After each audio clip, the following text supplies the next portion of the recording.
There used to be a Wendy's. There used to be a Rax here too. If that isn't familiar, you may be too young to be on the internet. But let's move on. Let me tell you a story about something that happened at this particular Dunkin' Donuts. About 30 years ago, my cousin started dating this man. And to give you a little background, my cousin is generally a functioning adult, but she has a developmental disorder which may have stemmed from her abusive upbringing. Either way, she does not always have the best common sense. You know, she's lived on her own. She had her own house once. She held down a job. I think she even has a college degree, a bachelor's degree, which obviously she has some ability to function in society. But the fact that this particular man was able to manipulate her in spite of his own very troublesome past, let's just say he is very popular in every neighborhood he goes to because he's required by law to be. And my mother would not let me spend the night at her house anymore once she started dating this guy. And then a few years later, she married him. Again, I don't know what he said to her or how he tricked her into tying the knot, but she was attached to him at the hip for quite a long time, for the majority of my adult life. And this guy was not exactly all right in the head either. I mean, the fact that he didn't wind up on Chris Hansen's Dateline NBC is a surprise to me to this day. But every story I've ever heard about him in every workplace in this town has not been in the slightest bit redeeming. One of my roommates told me about him working at Taco Bell, how he locked this new kid in the freezer. Like, this new associate went into the freezer to get something, and he slammed the door shut and held it kept her from being able to leave the freezer. And he said, haha, you're trapped in there now. And that was just a story I heard from a roommate. Now, this particular incident, the one that happened at Dunkin' Donuts, happened when my mother and my stepfather had just been married about a year, and my mother had moved back to Bennington, so she was kind of getting reacquainted with everybody, seeing all the new changes and what have you.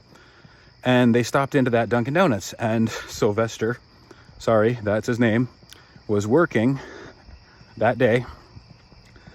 And he recognized my mom because, of course, they had encountered each other while Cheryl was dating my cousin. And he had said to my stepfather, this is while he was on the clock, uniform on and everything, behind the counter of a Dunkin' Donuts, hey, we should talk about getting together sometime. Me and Cheryl like to do threesomes. And my mother reported it straight away, of course, and he was actually terminated that day because that's just not the sort of thing that you want at a Dunkin' Donuts. I want the donuts, I want the coffee and the creamer, but I don't want that, and nobody does. And you may be wondering, why are you telling me this story about this particular Dunkin' Donuts? Because this is not an isolated incident.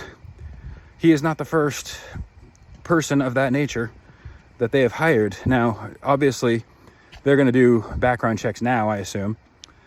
And they're probably not going to let too many people slip through that kind of crack again. I don't want to go into detail about the other person, at least not in this video. But I did want to tell this story to illustrate a point. You're not being a Karen if you report legitimate, disgusting, or disturbing or negative behavior. If you're a customer and a cashier says something like that, or says something just as inappropriate, or inappropriate on any scale, inappropriate for any person to say in the workplace, you are perfectly within your rights to tell that person's supervisor what happened and to let the supervisor and or manager deal with it accordingly.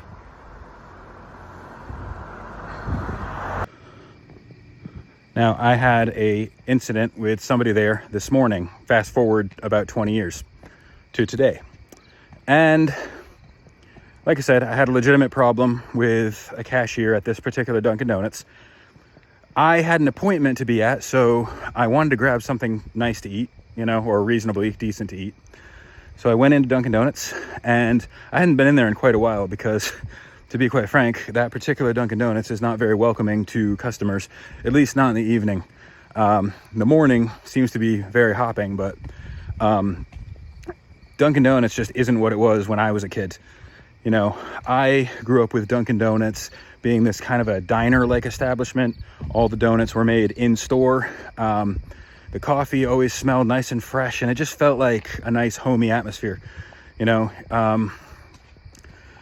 But look, I'm not a hipster, okay?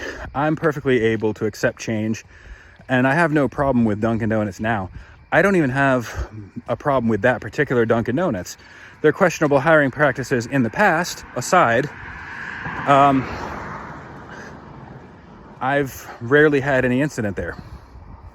But this morning I went in, and this customer, or this cashier, who I also recognized as a regular customer at my current job, just out of nowhere says, "Wow, how the tables have turned. Looks like I'm serving you today." And he did it in this really aggressive manner, like this really mean-spirited, aggressive, I'm not a morning person kind of tone.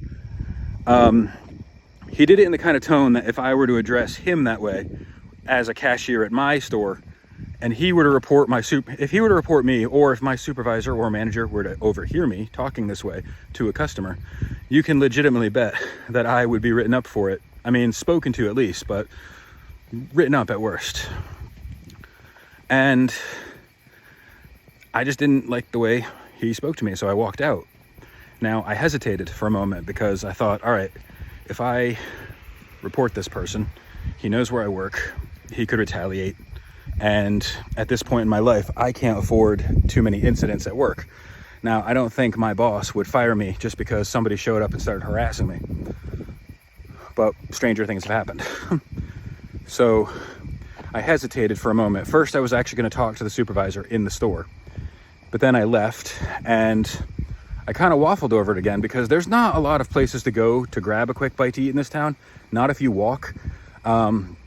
When you're in a certain part of town, you're pretty much stuck between a handful of choices. And there really wasn't that much aside from Dunkin' Donuts and a couple of convenience stores. So I finally just called them up, and I asked to speak to the supervisor, and she's the one who answered. And I told her exactly what the guy had said to me, and I didn't exaggerate the tone or anything.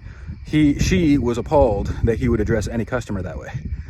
And again, it's not like we were friends, okay? And he didn't even talk in a friendly manner. Like, this was a very aggressive manner that you just, again, don't talk to customers that way. There's no reason. But I called her and I told her what happened, and I told her that I was uncomfortable, and she agreed that was a rude way to talk to a customer and that she would talk to him about it. And I just left it at that. I didn't say, boy, I hope he gets fired. I didn't go back in there and say, this motherfucker needs to get fired. Nope. I did what I was well within my rights to do. So a little later, I was at the store, my store, and we had a line of customers, and I see him in line because, again, he's a regular at my store. But here's the thing. When I talk to him, I usually just say the simple, how are you today? Do you need everything in a bag? That sort of thing. Sometimes he brings his dog in and I say, oh, that's a nice dog. Things that you should say to customers, compliment their dog. Ask them how they're doing. Ask them if you help them, if they found everything they were looking for. Ask them if they need a bag. Those are all legitimate questions to ask a customer. And, well, he was with his kids, and he didn't look at me directly. And the thing is, I wouldn't have brought up the incident because, as far as I'm concerned, he's a grown man and he can learn from his mistakes. I didn't feel the need to attack him on my turf, so to speak. And I definitely wouldn't have talked to him in the same manner he spoke to me. But he obviously held a grudge because I was the one that called and reported his behavior. So he walked right past me to the next cashier, which was a reasonably adult move. But I have it in the back of my head that that isn't quite where it's going to end. I'm personally not going to go back into that Dunkin' Donuts for a while. But once again, I'd like to reiterate that what I did was not a Karen move. All right? He was rude to me, and I reported it. I had every right to report it. And I know it's a logical extreme comparing this to the earlier story, but as I said, hopefully Dunkin' Donuts is a bit more careful with their hiring practices, and this doesn't happen again for another customer.